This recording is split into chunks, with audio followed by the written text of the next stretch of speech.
FM ನ್ಯೂಸ್ಗೆ ಸ್ವಾಗತ. ನಾನು ಹರ್ಷಿತಾ. ಒಂದು ತಿಂಗಳುಗಳ ಕಾಲ ಭರ್ಜರಿ ಪ್ರಚಾರ ನಡೆಸಿ ಹಗಲು ರಾತ್ರಿ ಎನ್ನದೇ ಓಡಾಡಿದ ಲೋಕಸಭಾ ಅಭ್ಯರ್ಥಿಗಳು ಇಂದು ಚುನಾವಣೆ ಮುಗಿಸಿ ರಿಲ್ಯಾಕ್ಸ್ ಮೂಡ್ಗೆ ಹೋಗಿದ್ದಾರೆ.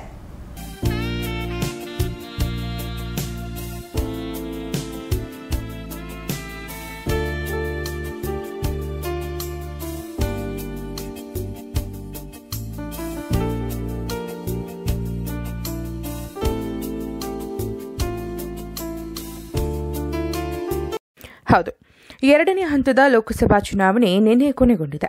ಈ ಹಿನ್ನೆಲೆಯಲ್ಲಿ ಇಂದು ವಿಜಯಪುರ ಲೋಕಸಭೆಯ ಚುನಾವಣಾ ಕಣದಲ್ಲಿದ್ದ ಅಭ್ಯರ್ಥಿಗಳೆಲ್ಲರೂ ರಿಲ್ಯಾಕ್ಸ್ ಮೂಡಿಗೆ ಶರಣಾಗಿದ್ದಾರೆ.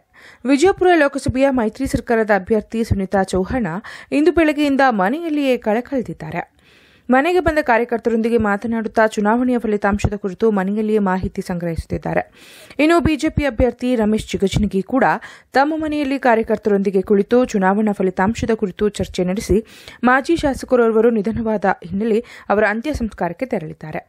ಇನ್ನು ಬಿಎಸ್ಪಿ ಪಕ್ಷದ ಅಭ್ಯರ್ಥಿ ಶ್ರೀನಾಥ್ ಪೂಜಾರಿ ಕೂಡ ಬೆಂಬಲಿಗರೊಂದಿಗೆ ಕುರಿತು ಸೋಲು ಗೆಲುವಿನ ಲೆಕ್ಕಾಚಾರ ಹಾಕ್ತಾ ಇದ್ದಾರೆ.